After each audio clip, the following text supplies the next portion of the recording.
দার্জিলিং লোকসভা আসনে তৃণমূল কংগ্রেস প্রার্থী গোপাল লামাকে ঘিরে উন্মাদনা তুঙ্গে।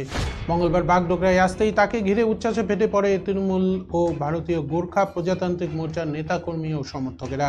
এদিন তাকে বাজনা বাজিয়ে স্বাগত জানানো হয়। হুটখোলা গাড়িতে প্রার্থীকে নিয়ে এলাকা কাঁপালো দলীয় কর্মীরা।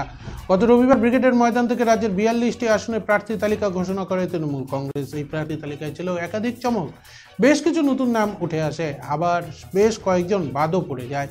সেই ময়দান থেকে দার্জিলিং লোকসভা কেন্দ্রের প্রার্থী হিসেবে গোপাল লামার নাম ঘোষণা করা হয়। গোপাল লামা 2008-9 সালে শিলিগুড়ি মহকুমার শাসক ছিলেন। কিছুদিন আগে রাজনীতিতে যোগ দেন তিনি। অবসরপ্রাপ্ত আমলা গোপাল লামা।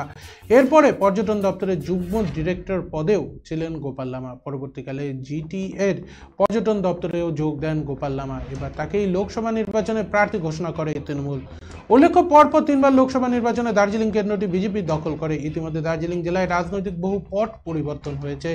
পাহাড়ের শক্তিশালী রাজনৈতিক দল হিসেবে সামনের সারিতে রয়েছে বিজিপিএম অর্থাৎ গোর্খা প্রজাতান্ত্রিক মোর্চা। অনিত থাপা বিজিপিএম এর সভাপতি। দার্জিলিং জেলায় পাহাড়ে ভোট একটা বড় বিষয়, যদিও বিজেপি এখনো দার্জিলিং কেন্দ্রের প্রার্থীর নাম ঘোষণা করেনি। গোপাল লামাকে প্রার্থী করায় এবারের লোকসভা নির্বাচনে বিজেপি ও তৃণমূলের মধ্যে যে হাড্ডাহাড্ডি লড়াই হবে তা বলাই বাহুল্য। अभी यहाँ पर बोल नहीं पा रहा है, उत्तरा में बोलेंगे ना, उत्तरा में चलिए ना। अभी